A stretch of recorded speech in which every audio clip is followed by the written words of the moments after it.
It is March 1st, 2023. This is Atlanta United FC Weekly, a Home Before Dark podcast. That was kind of a long, drawn-out one. I realized last week I didn't do introductions. I am Tim Herb. As always, I'm joined by my lovely co-host, Mr. Kevin Bradley, across the table from me for the second week in a row. Mr. Dan James on this TV in front of us. I would pull the webcam off and show you guys what we're looking at, but it's I don't trust myself because I'm not good with cords or organization or anything like that. It's quite a mess at our dining table right now while we're recording. Thank you guys for tuning in with us on a Wednesday evening. Definitely different. Life got in the way Monday, Tuesday. And almost Wednesday. Almost Wednesday. And we're back Wednesday. Yeah. So cheers. That's how you guys feeling? How you guys doing? Good. I think I forgot what all happened in the game. It's been so long. Yeah, it's a little time to digest and not have hot takes, I guess. Yeah. Right, Dan? Oh, absolutely. Yeah. But I would say controversial take that I am happy about the win. So I am too. I don't know why that's controversial. Because it seems like you're not allowed to be happy about it because it's not. You can't.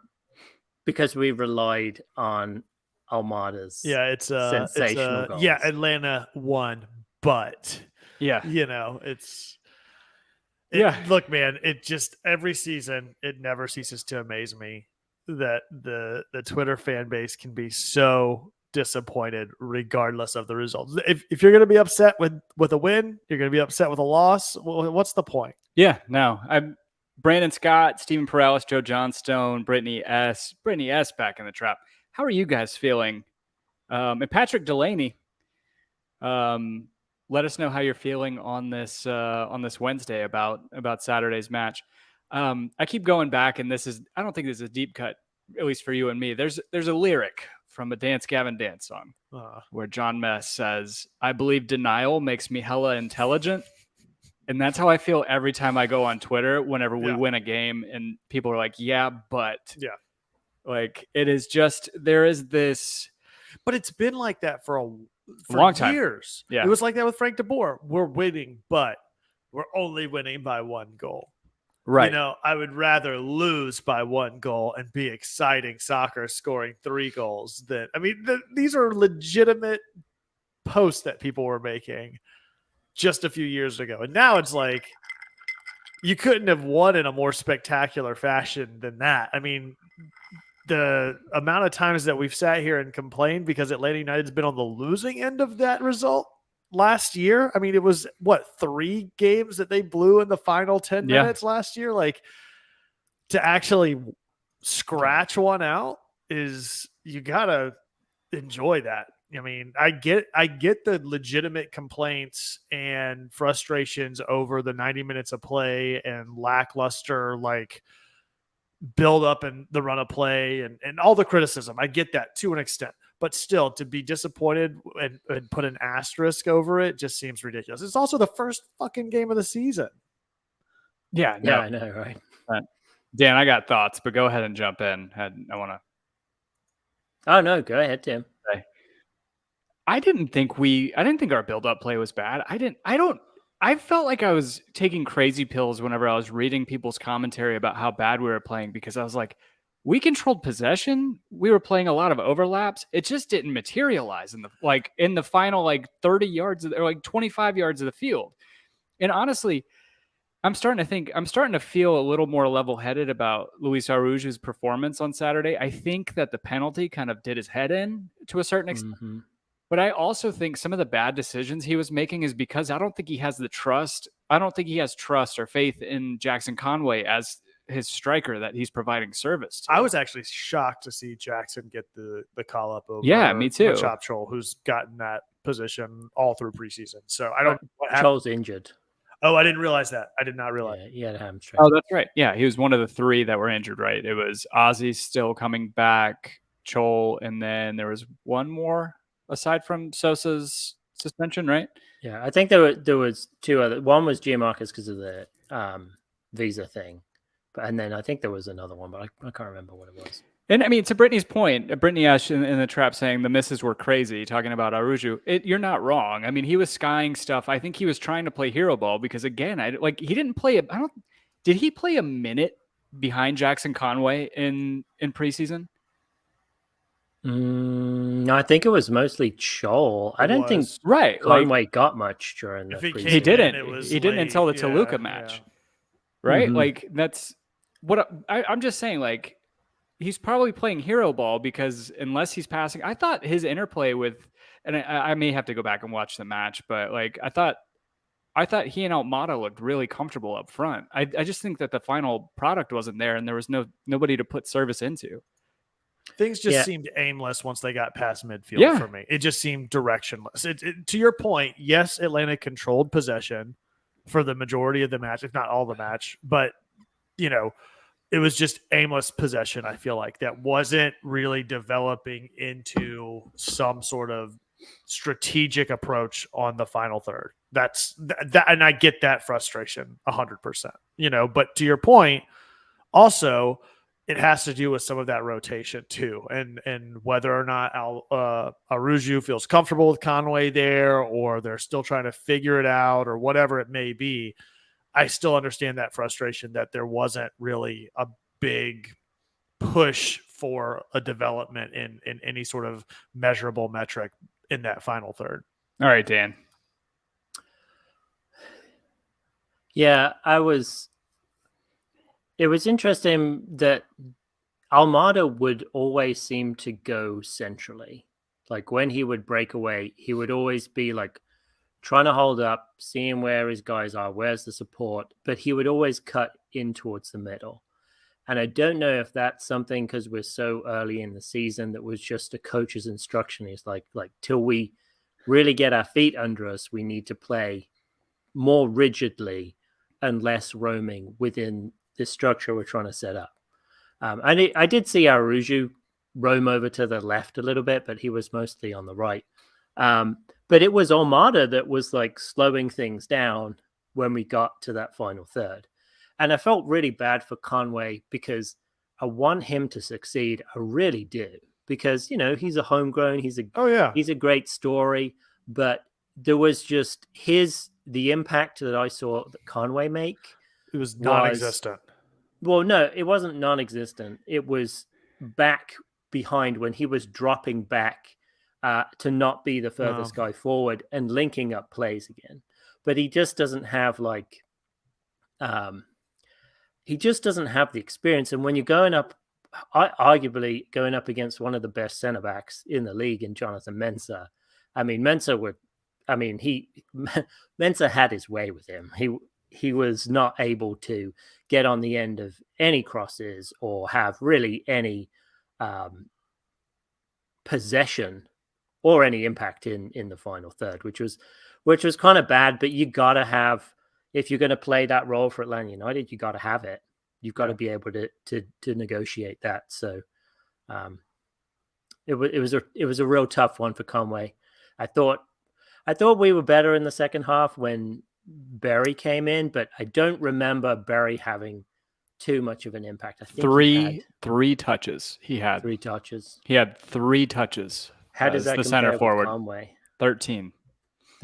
Interesting. Yep. Yeah. So yeah, I would say for as lacking an impact as Conway was, Berry to me was a ghost. Like I would at times see Jackson Conway in the first half, but yeah, I don't. Yeah. But did Berry have a shot? I don't. Okay, so Conway had a shot on target, and Berry had 1 key pass with with 0 shots. Yeah, But that's okay. I mean, it's terrible. I mean, they're not the starters. So we were out Yucko, we were out Sosa. Do we have any updates on his visa? He's still not training because of his visa. So I heard today he's in Toronto, and I think it's because you have to be, you have to go outside of the country because you have to enter in onto the visa. So apparently on Yako's Insta account, as the kids call it, I don't think he any was in kids call it Toronto. that, Dan. But he was in Toronto? Yeah. Okay. What does that mean for Saturday? Maybe it's a short bus ride, or maybe he's actually available. Means he's Saturday. going to run It's a out good the, thing. the old like Danny McBride and Eastbound and Down with AC/DC in the background. Come out of the bullpen. I mean, the match is at Mercedes-Benz Stadium, though, right? Yeah. Mhm. So, Right, but he has to enter into the country. So the good thing is that he Oh, I could see be what you're actually saying. playing Yeah. because He has to go enter through in the on American the visa. Ninja Warrior gauntlet to enter He has into the to country. get that visa stamped from. He has to climb. He has to go TSA. through. He's got to go Niagara up the Falls. aggro crag to He's get into gotta the climb- country. He's got to go over Niagara gotta go Falls over in in a a barrel. whiskey barrel. Yeah. It's a true passage. You actually get your green card if you do that. Yeah. If you survive. Oh, really? There's two options to become a citizen: to go over in a whiskey barrel or to marry somebody like Dan Yeah. did. You can sneak Yeah. into this country one of two Yeah. ways. They're two very American ways of becoming American. Yeah, I just think that final target man at the end of the pitch is all we were missing on Saturday. I mean, obviously we got rescued, and we really shouldn't have been in that position because Aruju, I wouldn't even say he badly missed that penalty, right? Like he was. No, it wasn't like he was. He was a foot away from it being the perfect penalty you Yeah. can take. It was just.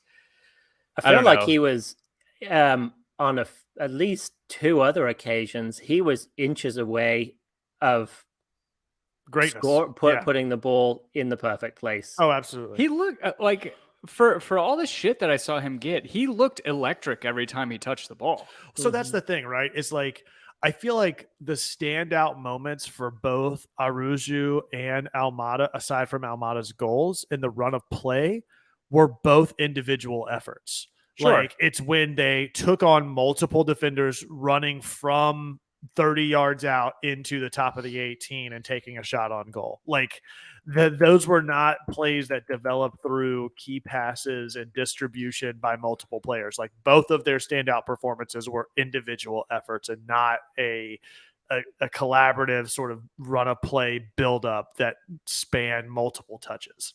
Yeah, no, that's fair. That's fair. I mean, but when we're Do you down, see that as a problem? no, not I was just necessarily. wondering. Do you? Mm-mm. I don't see it as a problem, I especially considering we're without our double pivot, basically. Yeah. Without our starting double pivot. Right now, it's not a problem because it's so early in the season. But if they continue to rely on that week in and week out, teams are going to start double teaming both of them whenever they've got the ball, and it's going to get shut down really fucking quick. But I mean, if Yako is no, because they're gonna be smart enough to pass out of that at that point. They're gonna have better options. They're gonna have somebody who's gonna be commanding and becoming more of a defensive vacuum with Yako. The second he scores a goal or two, I think defenses are going to start glomming onto him, and I think it's just going to open up the field for the two of them behind I would him. hope so, and that's the expectation, right? I mean, Elliot Beaven mentions that hero balling needs to be less and more of a unit for this team, and I agree with that. And to your point, Tim, I think that's the expectation is once Yako's in the lineup, and you get some of this midfield back, like you expect to see some of that. It's a very small sample size. This is one game, and there was still a lot of great to take away from that. To me, it says, okay, if you don't have those players, that you still have individual performances that you can rely on, even if the team dynamic isn't there due to injury or lack of availability or whatever. Right. I'm just saying you replace Ibarra with Sosa and you replace Sosatu with Ozzy Alonso. And I think that link up play, and I think that their ability to open up in front of them, I think is a lot different than what we saw on Saturday. Yeah. So interesting. I thought Ibarra had one of the best games I've seen him have in recent times. And I also thought Rossetto was actually really good too. Ibarra seemed to be getting further forward than Rossetto, but Rossetto, I think what did he do? 92% pass rate. But he was just linking stuff. I mean, he was being the guy dropping them back almost between the center backs. and linking that play up. I was really pleased with what I saw out of both of them. But I feel like Aruju's passes were mostly lateral and backwards, right? Let me have a look at the chalkboard. Oh, that's not helpful. No, the chalkboard doesn't work. Let me see if I can find anything on it. Sometimes MLS has all that. Yeah. I don't know. I just think that Sosa's an upgrade from him.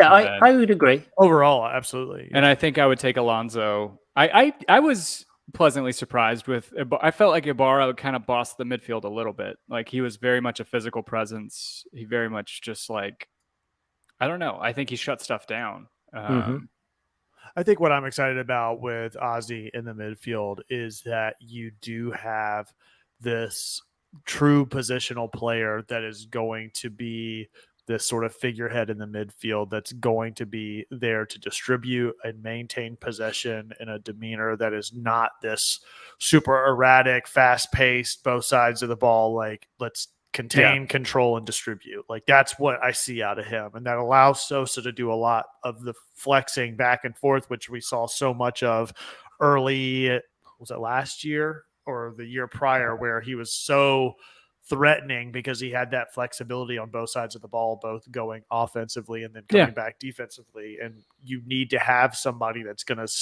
sort of hold up play and distribute with somebody like Ozzy in the midfield. So I think that's what I'm excited about by getting those two in tandem. I mean, that's really, you know, thinking back to formations past for this team, you know, that was sort of the almost like the Nagby Remedi dynamic in some ways, right? Where you've got Nagby being a lot more positional in that midfield and maintaining possession, and then either doing hold up play or distribution. And then you've got Remedi running around on both sides of the ball, basically. And in some instances, it enabled him in games like, what was it, NYCFC in the playoffs, to be able to almost mark out.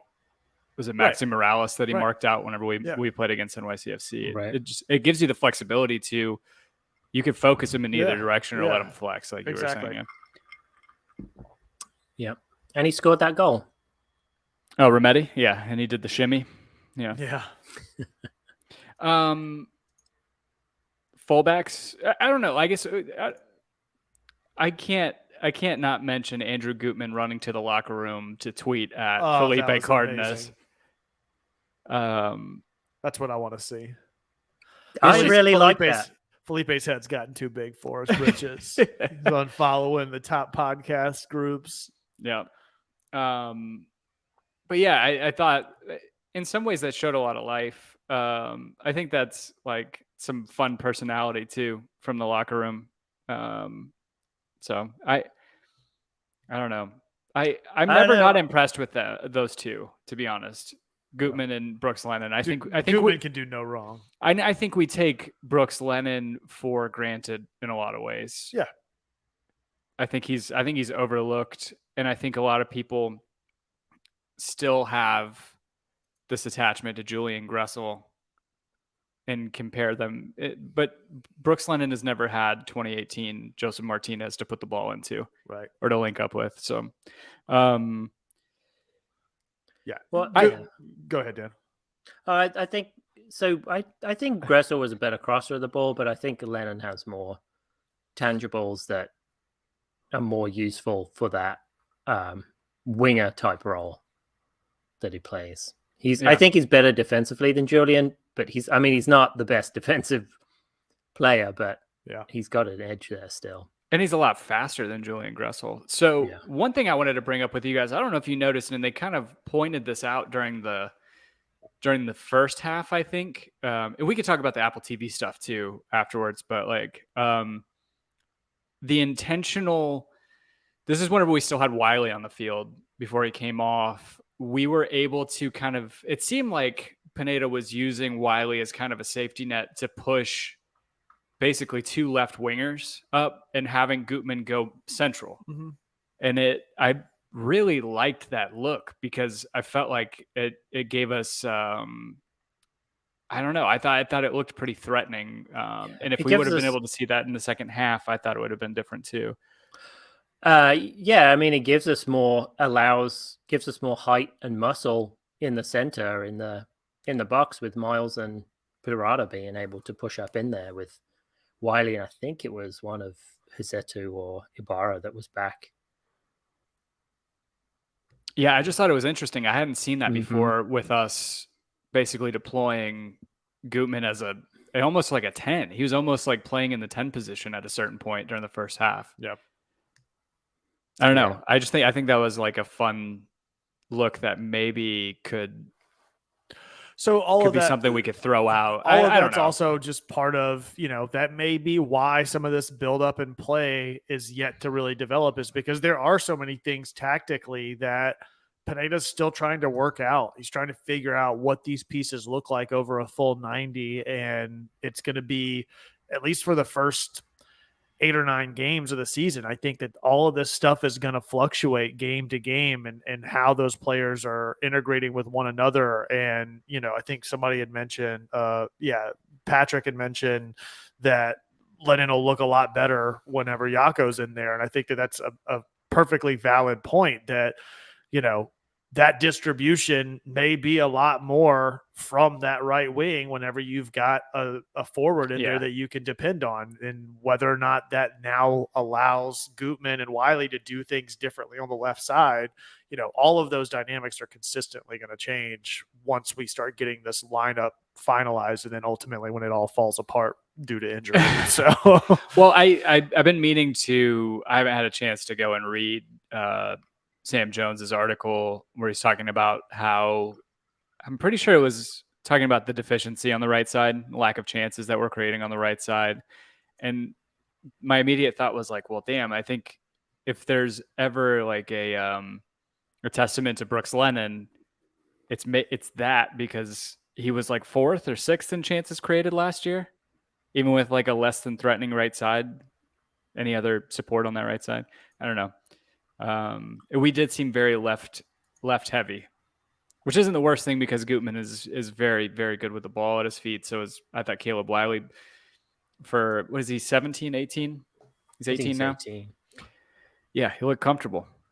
He looked great. He had some really good interplay between Wiley and Gutman on the left. There was a few, I think there was one, it was in the first half, and Wiley it looked like he was going to cut inside to take on the defender, but he just slipped the ball out towards the left, and Gutman was able to cotton onto it. And I can't remember if that was when he drew the penalty. It was, yeah. It was.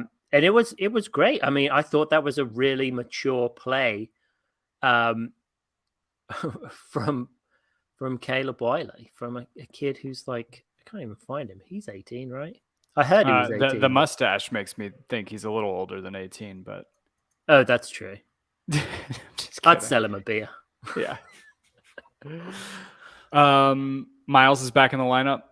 Looked great. So was Guzan. Yeah. Looked great. Yeah. Yeah, Goose had a couple good saves.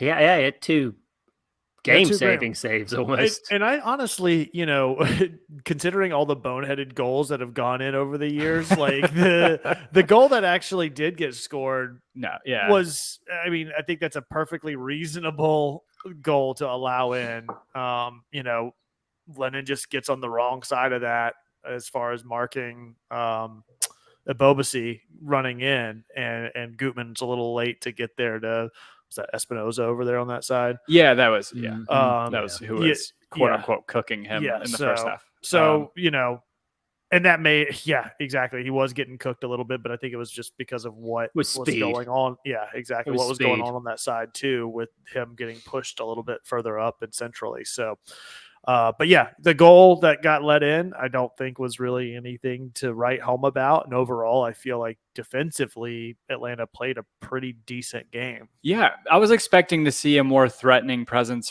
I thought Cade Cowell was going to be a little more threatening than he was. I felt like we shut him down pretty well. In the, what did he play, like 60 minutes, something like that? Yep. I think he was probably my ultimate like fear of, he's just a very dangerous attacker. And I thought him going down that side, I don't know. I was very pleasantly surprised the way that we were able to shut him down.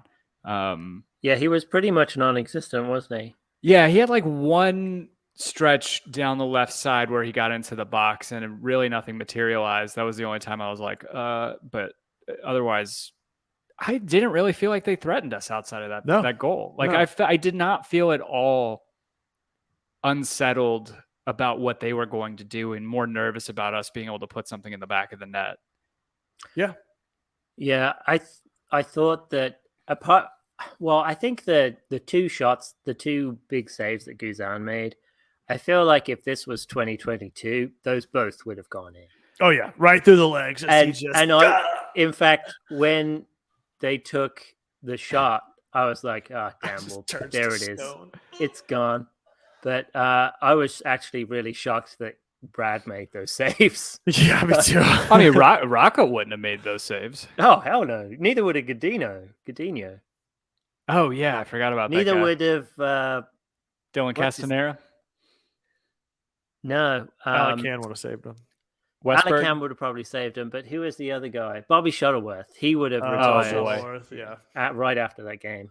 Oh, and who was the first Greek guy? Tim Backus. Tim Backus wouldn't have got to those. Tim Backus. I forgot about that. Yeah, so Jako's not the first Greek guy to play for Atlanta. So my buddy Eric Karos from the neighborhood, he's his family's all Greek, and so I got a text. No, I got a text going, so what do you know about this Greek guy for Atlanta United?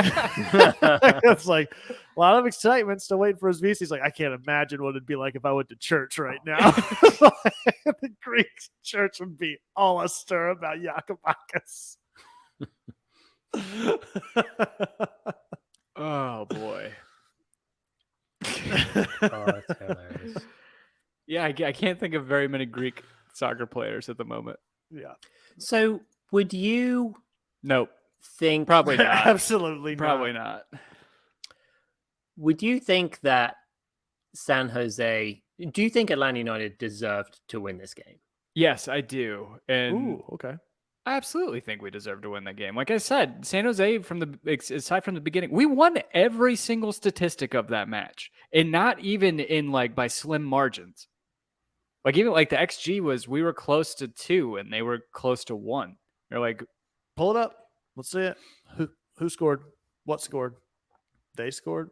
How scored? We had like 6 more shots than they did. We had 4 or 5 more shots on goal than they did. We had like 20% more possession. We had 20 shots to their 10. And we had only 5 on target. But I would say we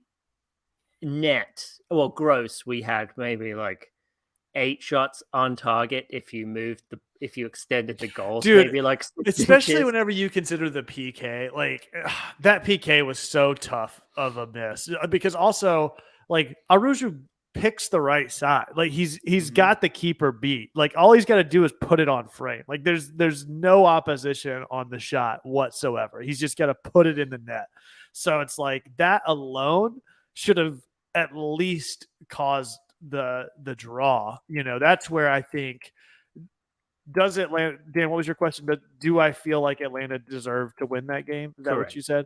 Yeah. You know, statistically, yes, but just from the run of play, I think that they certainly deserve to at least draw that game, you know, with the PK and the circumstances. Like the win, yes, both goals scored in stoppage time.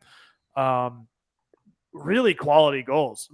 It's not like they were goals that just took a bunch of deflections and somebody just happened to knock in. So, you know, certainly deserve to come away with the draw. The win, I can see an argument either way, but like you said, Tim, statistically, they outmatched San Jose top to bottom. Yeah. Yeah. The only thing that was close really was that shots on target. But otherwise, you know, I guess 10 of those shots that weren't on target were probably Arujo skying them into the in the end zone. But and I'd even say, even for the eye test of watching the game, I thought we were the better team. I did too. Just in general. Show me the heat maps. And I don't think that. I think that San Jose gave us way too much respect by just trying to play for a 1-0 win. I think if they would have come out a lot more, then it probably would have been a different story. I mean, but that shows a lot right there. I mean, their heat maps were so much of their Look at San Jose. possession is inside of their own 18. Like that alone, Dan, to your point about like who deserves to win, I think that really tells a pretty big story in and of itself. right. And I think that we have players who can create these magic moments, but I mean, that's why you buy these players. That's why you go out Exactly. and do it. That's Mhm. why they're on your team. So I just that I don't know. I guess that's just me. Dude, But I feel like yes, they were low XG goals, but they were goals nonetheless. And dude, I it feel was like just we played beautiful. well enough to win that game outright anyway. There was a subtle thing that Almada did with that first goal that was just like he goes to take the shot, and I forget who the defender is that goes to step in front of him. And for him to have the wherewithal to know if he takes the shot, the first touch that he's set up to take the shot. It's very subtle and it happens quick. He pulls back, like he goes to take the shot, sees the Stutters a defender. little bit, Yeah, yeah. he takes the stutter to let the ball move past the defender so that he has the clear line of sight and puts it on frame to hit the top of the crossbar without any deflections or contact in its path of travel. Like that in and of itself was just a work of art. Like it wasn't just I'm just going to take the shot because I'm in possession. It was there's a defender coming. It's a bang, bang, like heads up. He's already in mid stride to take the shot and to be able to stutter out of that to then take the second approach and put it on frame was fucking phenomenal. Yeah. I mean, they were incredible goals. I mean, He's God, I some- hope he's I something hope else, we man. get a whole season out of him. We're not going. You know, we're not going to, right? Unless somebody loans him back to us. But he's The gonna, World Cup stock alone is going to fuck us. I mean, he's gonna be, unless he has a release clause. He's gonna. I think he legitimately is a $30 to $40 million player. Given the current market, Todd Bowley at Chelsea will pay $75 million. Yeah, that's right. That's right. let's throw this in the vault because that's another question that we didn't have. What do you guys think in the trap? What do you think? Do you think that Almada's gone in the summer? If so, what do you think he goes for? Regardless of if he's gone in the summer, what do you think he goes for? I don't know. I was the same one to say 30 million for Barco, but I Dan said 35. Dan said 35, and he stuck to it to the bitter end. I legitimately I'm gonna say 37.5 million US dollars is what, because surely he's younger, more talented. Granted, he plays a different position than Miguel Almiron. When you're talking about on pure talent and him being 21 years old and World Cup medal, unbelievable player. Current market with inflation. Almiron went for like what, 23, 24? 22. I thought it was 22, but yeah. Yeah, I don't see a world where Almada, as long as he maintains his current form, and I don't mean scoring worldies every game, but like being threatening, being the focal point. Exactly. I think if doing being healthy, I don't see any reason why he wouldn't go for close to 40 million. Elliot Bevan says 40 million. Patrick, 32 mil. Dan, what's yours? You've got to make up the 35 you lost in Barco. Well, I guess you only lost what? So does that mean I have to? You only lost 23 with Barco. So. Does that mean I've got to do like 65 or something like that? Exactly. I think if I was playing FIFA and they offered me 30, I would decline it. I would say 40. That's what I'd like to see. God, you're so bad at this. I know. Why? Where do you see it, Kevin? Because I mean, Anthony Neitzel says 40. I'm not gonna say 25. 16 million with maybe some add-ons and a 16 with Tam. 16 with Tam and a super draft pick. How is Chelsea going to give us Gam? How are we getting Gam from Chelsea? That's we're going to put a sell-on clause and at 1%, 1 point. and a BOGO Arby's coupon to Scott's point. Anthony Neitzel says 40. I am going to take the lower here just because for all of the things that I think we would ultimately want to see out of somebody. I think the record is still only of an MLS transfer is still only what 30. Who is the record transfer for MLS? Wasn't it Weston McKennie still or no? Or no, Tyler Adams? Oh, it might have been. No. No. Tyler Adams only went for because that was like an insider trade or not insider I trading. want to say it was going from player one from team. DC. Who? Tajon Buchanan? No. Just Google MLS transfer record. Anyway, I don't think it's over 30. And if it is, it's low 30s. And I think that it's likely going to increase. It's but Miggy. Miggy's the Miggy's and that was 24, highest outgoing. right? 22 or 24. It was 24 million Yeah. euros. Yeah. So I'm going to take the lower. I think that he does set the new record, but I think these numbers around 40 are still way too high. And I'm going to say 34. What did we pick him up for? Brittany SS 41. Was it 15?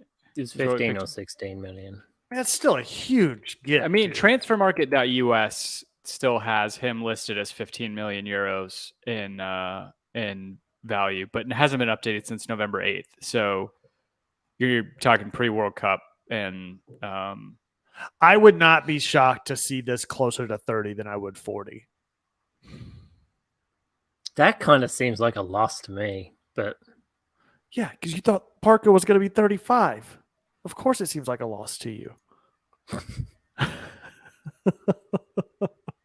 I the mean, players- you're right. I mean, relatively speaking, Alphonso Davies went for 10 million euro or 14 million euro, depending on who you. That's what I'm saying, man. You know, it's crazy. He's worth, according to this, he's worth 82.5 million euros.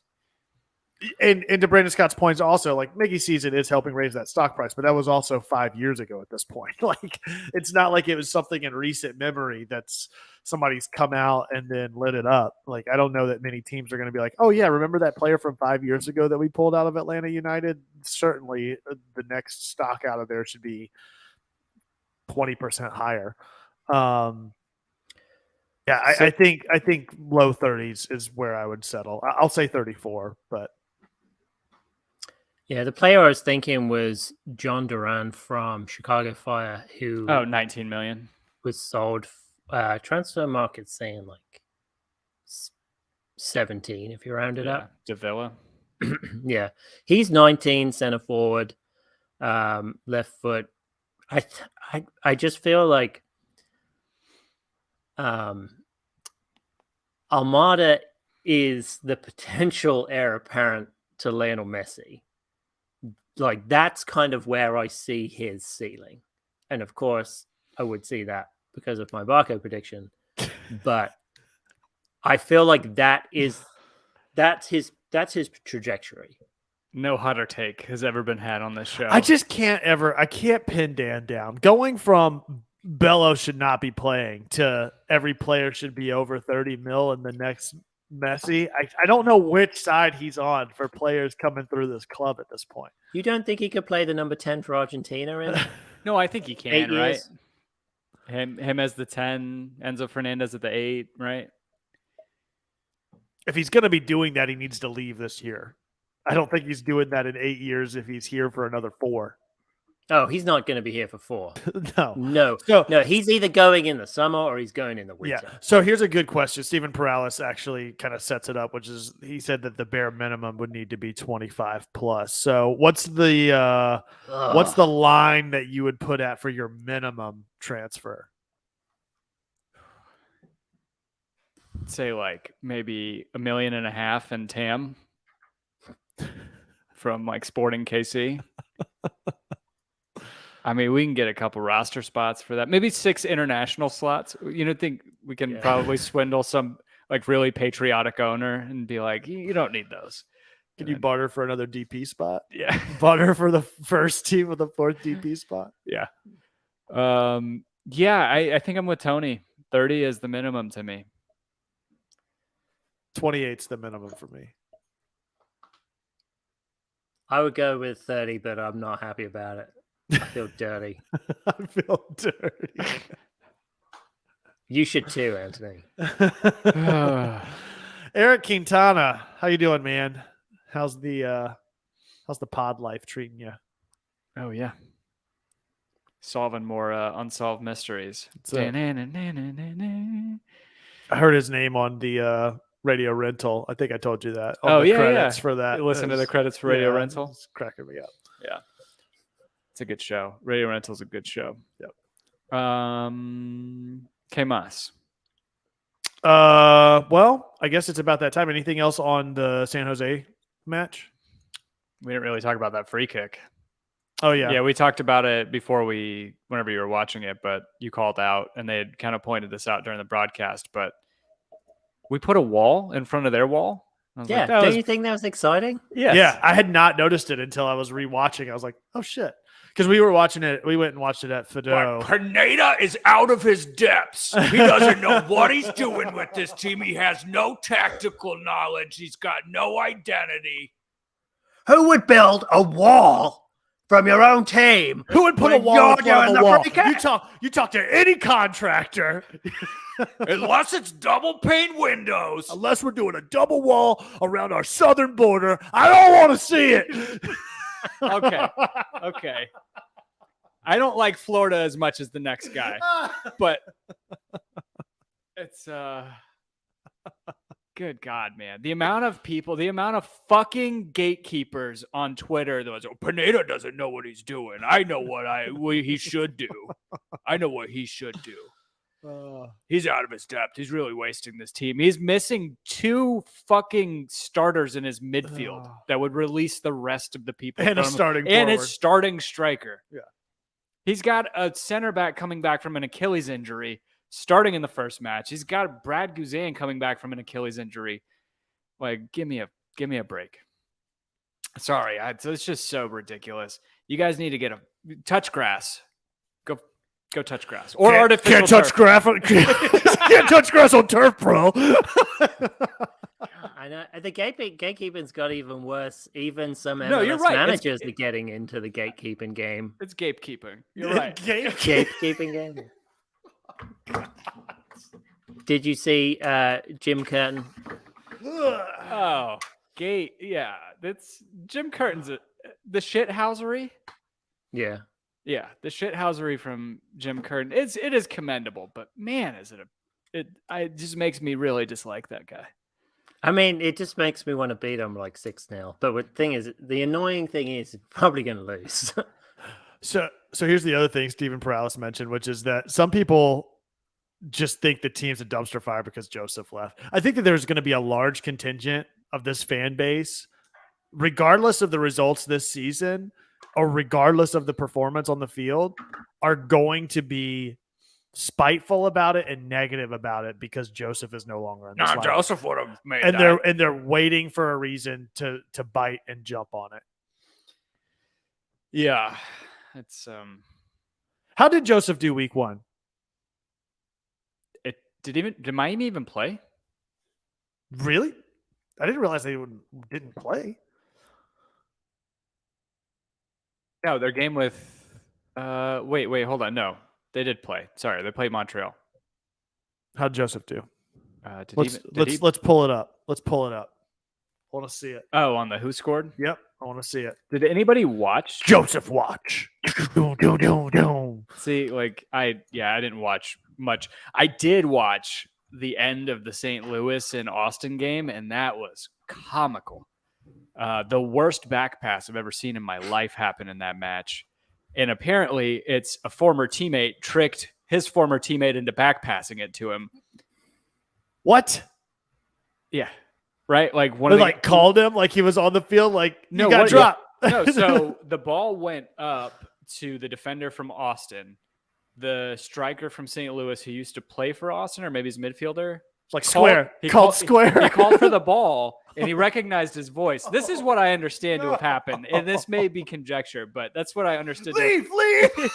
He turned and gave him the worst back pass I've ever seen in my life. Is that accurate? that That's what it's been. Yeah, I mean, it was terrible. But I'm sorry, dude. Explanation. That was the worst back pass I've ever seen in my life. That's Either amazing. that or he's match fixing. I mean, That's amazing. Yeah. The two forwards from St. Louis look pretty good. That one guy, what is his name? It's like Kraus. It's Joao Kraus. It's like, okay, Brazilian with the last name Kraus. Yeah. Yes. I think it's one of those fleeing. One of those boys from Brazil, maybe. No. Let's see. Joseph. Sorry, it's taking me a minute to pull this up. You're fine. Joseph was 6.3. So yeah, he had one same as shot, Jackson Conway. which was not on target. Same as Jackson Conway. There you have it, folks. All right.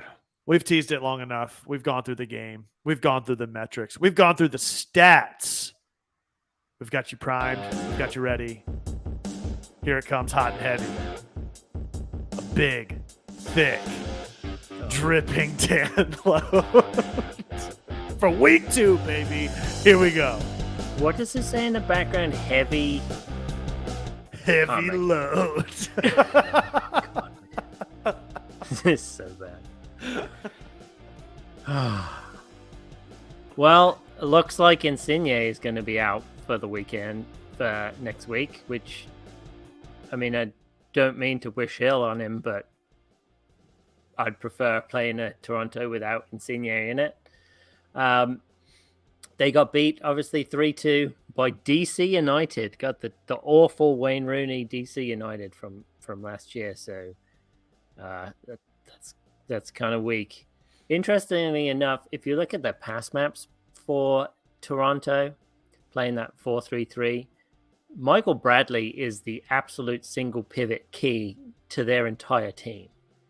If we can somehow just stop him from being able to be effective, we could probably shut down a lot of what Toronto is doing. Now, of course, we've got Mark Anthony Kaye there too, who can also cause some trouble and be a guy who can hold the ball up also. But I can never count Toronto out when they play us. It's just so frustrating. I mean, Tim hates Richie Laryea, obviously, so he's out. But they've got Diamande now. Bernardeschi is arguably their most dangerous player from last weekend, and I think from last season as well. He had a pretty good turnout. Sean Johnson did not have a great game against DC. I mean, if you're losing against DC, are DC actually good, or do you think that Toronto just really kind of shat the bed? There's really not much that you can pull from just one game out of any team. I mean, they're playing with width. They've got good at defending set pieces, stealing the ball from the opposition. You know, that's going to be that Michael Bradley effect. They're not very good at avoiding offsides or aerial duels. And of course, I think Atlanta United's aerial game's got a lot better with Miles and Air Force One in there. We'll see how that goes. And so maybe Lewis Abram can, I'm not exactly sure all of his strengths yet because we've only seen him for like 40 minutes. Weak against long shots, so maybe Luis Araujo can actually put some, if you can get them on frame, they might go in. And defending against attacks down the wings, they are very weak. I mean, that's kind of I feel that we can play those three phases down the left, down the right, and through the middle relatively good if that's what we're trying to do. I think it's harder to build up through the middle if teams just jam you, but it's harder to jam on the wings. So hopefully we can get some, take advantage of them. They're pretty much an older team, I believe, so I'm not expecting too much speed on their side, though Jonathan Osorio he's always been a good guy for them. So I'm hoping Toronto just maintain not being very good. And I hope Atlanta can actually put together a really good game plan. But every time we play them, it's just so difficult. I feel like it's playing Toronto and the Red Bulls. You never get high scoring games unless it's well, I don't want to say unless it's the playoffs because we'll beat Red Bulls in the playoffs, but I don't think we've beaten Toronto in the playoffs, which is kind of frustrating. So I'll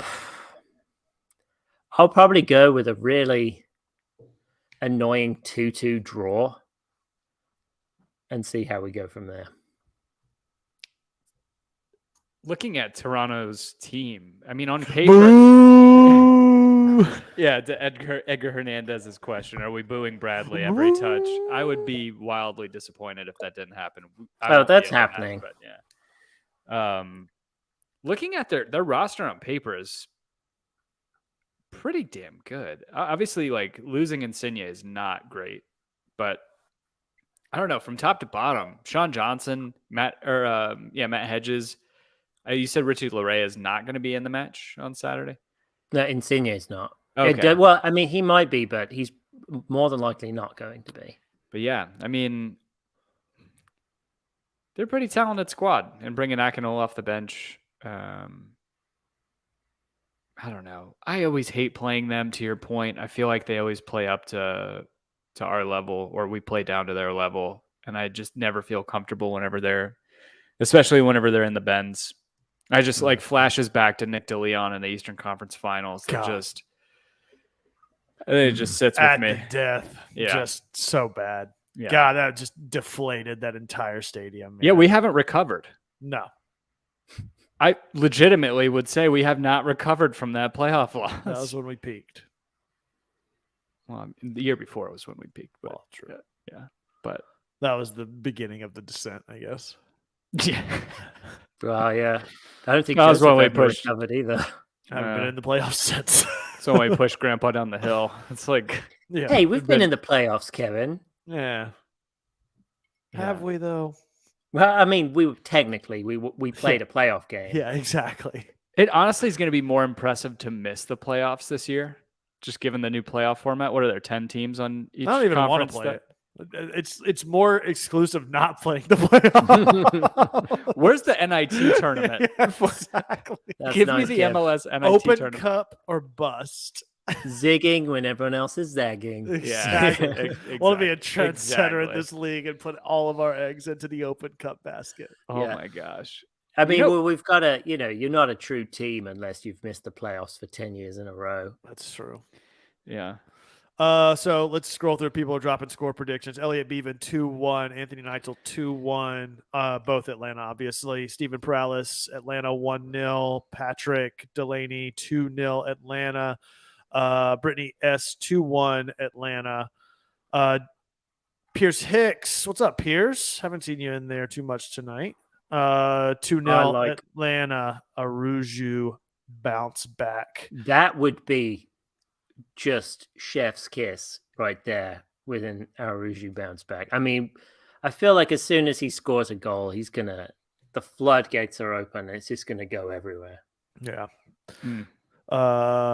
You thought that? Never mind. Michelle, 3-1 Atlanta. Can't help it, can you? Can't help it. Nope. Yeah. What did you guys say? I said a 2-2 draw. I haven't said anything yet. What are you saying? 1-1.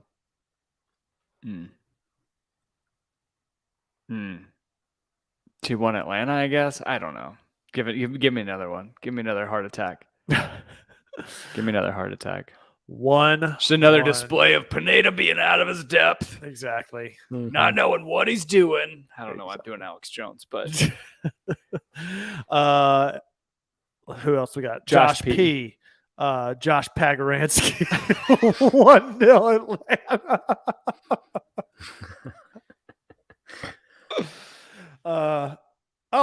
Last week I gave a shout out to Joe Johnstone who put together the D&D of my dreams, and I got a shout out D of your dreams. the D of my dreams. I got a shout out to old Patrick Delaney in the trap. ODM my DM. So yeah, it's been great. Josh Pagaransky. How far did you get, Kevin, What do you mean? in the D&D thing? We won. All right, what are your score predictions for Friday night's dungeon crawl, Dan? Uh, How many natural 20s is Kevin going to roll on Hey, Friday? you say that, but last week when we played, You've been shaving dice, huh? I did roll a nat 20 on an attempt to. We came across a basilisk in this dungeon, and I came around the back of it, and I was like, I want to try to lasso and ride this thing, and rolled a natural 20, and it happened. It was awesome. so what did Just that do then? Did It just subdued it so that everybody else could just poke it with things until we killed it. Mm-hmm. Yeah. We're gonna come to find out that Kevin is the liver king of D&D. It's no nat 20s. all gear. No, because it's online, so we had to roll all our dice online, so I couldn't fudge that. Wait, you just rolled your dice and said, "Oh, yep, it's a 20." No, I'm saying no. You roll it Yep, and it automatically generates it for everybody. I can show to you some see. tricks. And Mhm. right click, inspect element, go into the payload. It's all JavaScript. Like that dice rolling is 100% JavaScript. You can go in there and manipulate the shit out of that. You can probably Anyway, sorry, not outing Kevin that's for the pretty cheating great. he's gonna do. That's pretty great. Yeah, I I mean, mean, put if Tim- log me in on your computer and just have it like just remote session to make sure you're not cheating. If they I'm just didn't gonna expect hire. it, I'm it's just gonna kind of hire a on them. farm out of India to just run my I'm gonna just say what I want to do, and everything is just gonna come up every time. Just whatever I want to do happens.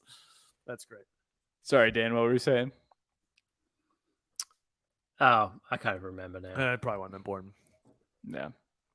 He's talked enough. What did you guys think of the Apple TV broadcast? Couldn't tell you. I was watching it at Fido. So I mean, it was DirecTV via Apple TV, right? Yeah, I mean, it looked fine. Fine. Compared to what we were It was in watching. the middle of a bar, dude. Like it's not like Bally Sports was broadcasting from a fucking potato, like Yeah, compared to what we're getting every on big Apple TV in a bar looks like it's a potato screen. Yeah, it's true. I mean, none of them have resolution beyond 1994 for some reason. Like every TV in every bar has existed since the bar opened. So it's not like they're replacing those things regularly. We went to we didn't. Oh my god! Shots fired. Did you hear that, Dan? I had a bang or something. Yeah, that was Kevin farting. Dude. See, this is why I don't do the in-person with you guys. Sorry not to out you, Kevin, but the people are gonna find that out listening to that. Be like, is that? It's that same sniper that took Guzan out. No, like, why are the TVs always so bad everywhere and so inconsistent? We went to Dagwood's, just not even to watch sports or anything. We went there to get pizza one night, and they had The Simpsons playing. Well, because it was 4 p.m. because we're old people, but they had two TVs side by side. One of them no longer had red. The red was just watching The Simpsons without red is weird. Oh, watching it at Lady United game looks like you're just watching an Austin FC game. Exactly. I mean, you kind of got to expect that going to Dagwood's. I mean, they've still got the Pac-Man arcade games there, That's but not fair. like retro trying to be cool. Like it's actually just still there from the 80s. They're nice people too. They're wonderful people. Yeah, and it's especially right when across you from bring Dino kids Dash. with you. Yeah. Yeah, and there's the liquor store right next door. So Oh yeah. It's like I'm in. Where? What? it's Dagwood's is great. I love that Yeah. place. Pizza's fantastic. The bruschetta pizza or bruschetta pizza was fantastic. It was like bar pizza kind of. Did it take you 3 hours to get it like at Rosati's? That place burned down, by the way. What's Rosati's? That was that Chicago deep dish pizza place over off of Roswell Road over We by went where I there used to one live at. time, didn't we? Yeah, that's where we went and for watched the Columbus Crew game. Right. And Judy was there and all Yeah, that. yeah. Yeah. Shouts to Judy. Yeah, that was not. Yeah, that took forever. Yeah. Whenever we went for the Terminus Legion watch party. It seems like everybody loved the Apple TV broadcast. Josh P. Brandon. Josh Pagranski. It's beautiful. Josh Pagransky saying it's beautiful. Somebody said Elliot Beaven said the audio was a miss. I thought the audio was fine aside from the there was, and honestly it was the first weekend and I was surprised that was like the only audio blip was only for like a minute or two. It sounded kind of tin canny with I think that was with just Kevin her Egan. voice. Oh, never mind. I love Just- like the extended recaps that you have of each game. So each one's like 7 minutes, but they do a really good job. And the graphics in game are great when Oh. they do like the I was not crazy about slam the together graphics with at the the- beginning that showed like the lineups. It looked like somebody just typed it up in Microsoft Word. It looked awful. So I put Josh Pagriansky's comment on the. I pinned it. It sounds like my ice maker is. It sounds like the ice maker is dropping ice, and I know I haven't gotten ice today. I'm dropping ice, all right.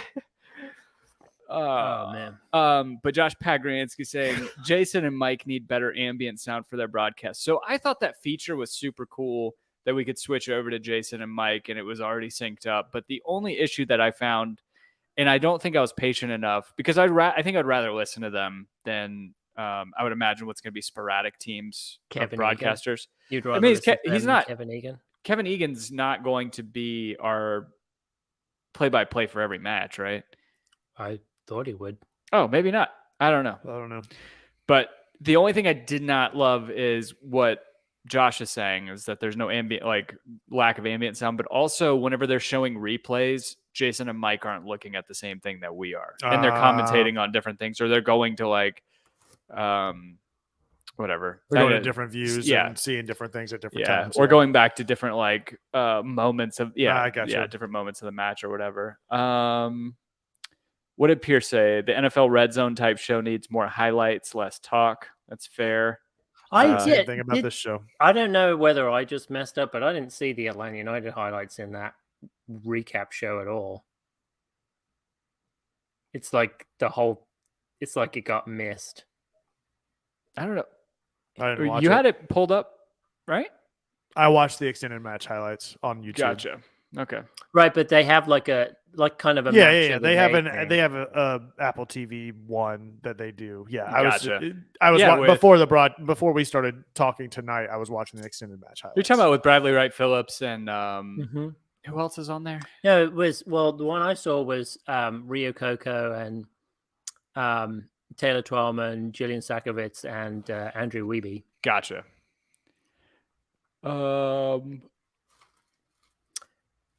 I don't know. Let's see. Oh, Edgar Hernandez said full replays are epic. I could see myself during the game in 4K. They need to add the ability to listen to the radio broadcast a day after. I think that's probably going to come down to media rights, like whether or not 92.9 or RDO or no Odyssey, whoever owns 92.9. I don't know if they would relinquish those rights to actually. I don't know. That's what Chris I would Berry imagine said he thinks the 360 missed the United match. Yeah, that's right. So That's what and it was really weird because they even kind of briefly, passively spoke about it, which was annoying. Oh, it was Sasha Kleshchin and Bradley Wright Phillips that was in the other show. Oh, I didn't see that one. Yeah. So were you guys at the game? No. Yeah. So I went to the game with my son, and we got on the Jumbotron because my son made a big sign saying, Armada, give me your shirt. He didn't get his shirt, though, because, man, that would have been a good shirt to have after that game. Kidding. But yeah, no, we're on the Jumbotron. I was flossing away like a real G. God, dude, you're so hip. But it was, so hip. Just get on my Insta account. God. On the But no, Peloton. the crowd, it was fantastic. The crowd were fantastic. It's just funny, like hearing all the other members of the media who I guess have never experienced the actual game, but now the glass is down. They were like, "Oh, it was so loud." It was like, "No shit, it's been loud the whole time." But yeah, the crowd were great. I mean, excellent turnout. Well, we had 64,000. Yeah, 64,000. I think behind second Charlotte, only Charlotte. Yeah. 69, something like that. Nice. No, 67, I think, Uh, in Charlotte. Okay, 67. But yeah, it was fantastic. We had a blast. It was such a good time. Yeah. And just to see those Armada goals go in was fucking mental. So it's pretty great for us that we can, like, most of the games are going to be night games, which is great for us to be able to watch after we put Florence down.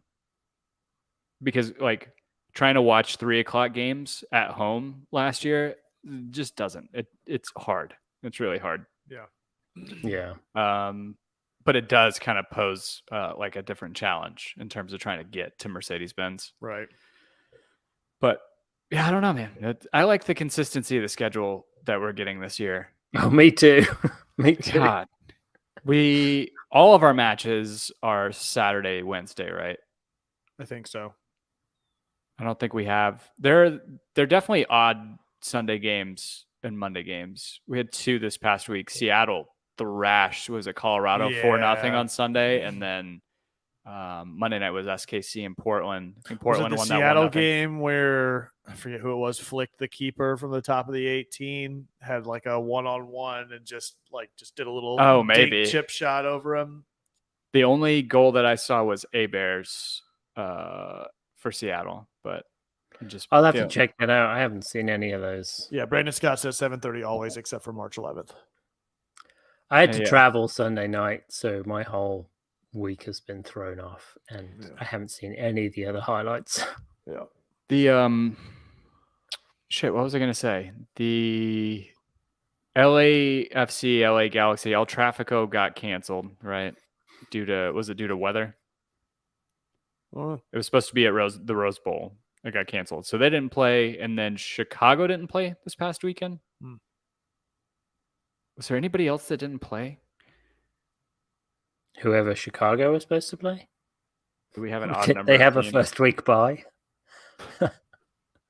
Well, that's what I was wondering. Like, do we have an odd number of teams or something? That I have no idea. no, yeah, Chicago's the only team from the East that didn't play. So do we Weird. have Weird. we have 15 in the East and 14 in the West. Yeah, there's going to be one team not playing every week, I think. You should just put Nashville in both conferences, and then it would even it out. Basically. Yeah, we have Oh, right, because 29 only teams. one team in St. Louis is coming in, right? Yeah, and then next year, do we have another? We don't have any more guaranteed expansions, right? I think Indy 11 might be the next team that's potentially up. How are you going to feel about that, Tim? I'm gonna have dual allegiances, I guess. Fuck, you are having dual allegiances. Not on this podcast. I'm He's telling going you. to start a second one. I'm telling you, I'm gonna split the shirt. House divided. It's a Roll house, Tide. but one person house divided. Brain divided. Room divided. Room divided. No, it's I don't know. The renderings that they have for that facility look pretty friggin' great. Yeah, that was really cool. Like to see that whole development that they're planning on doing is really cool. I was gonna say, hold on. Yeah, St. Louis. I don't know that they're. Yeah, I think Indy 11. Yeah, I think they might be the next up potentially, but or Louisville. Should be weird. Who keeps those trophies for the USL days? Them or Orlando, obviously. Orlando? Yeah. Oh, all right. Well, Anything else? Yeah, quick quiz. Who has the most foreigners in their team in the MLS? is it Seattle? Who's your guess, Kevin? Austin. It is Vancouver. Wow. Shockingly, Vancouver have 23, Toronto and Montreal have 21. And then LAFC are next with 20. Well, How does that work? Oh, well, I mean,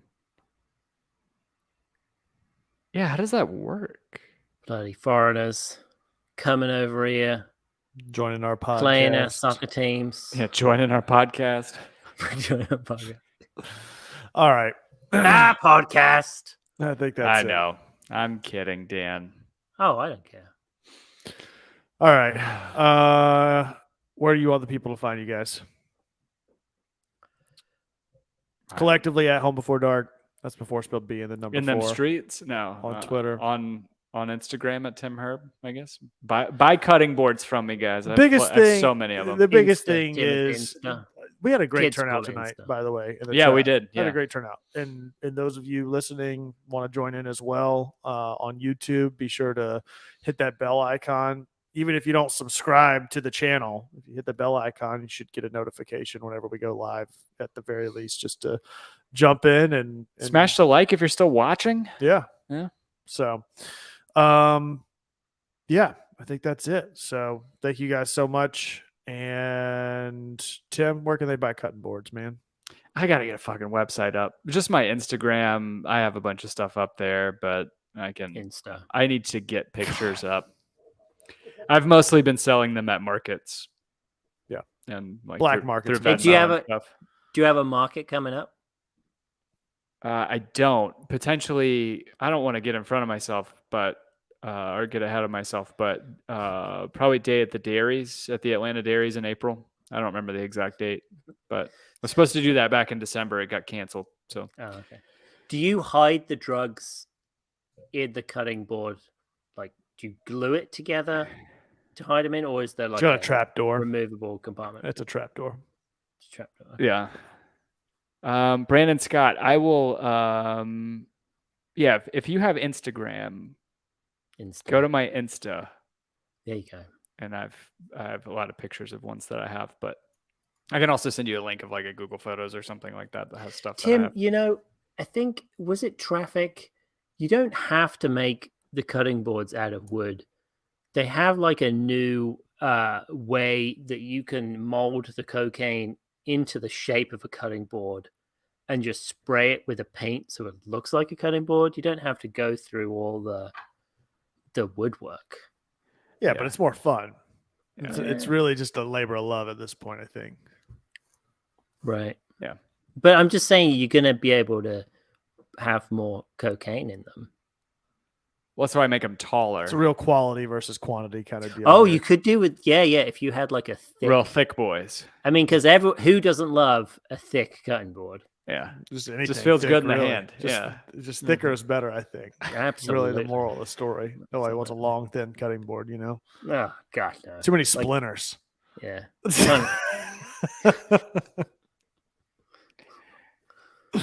All right. And the warping. And, This has gone long enough. All right. Thank you guys so much for tuning in, hanging out. Find us wherever you find us. We'll see you next time. As always, be home before dark. Bye, guys. Yay to be back.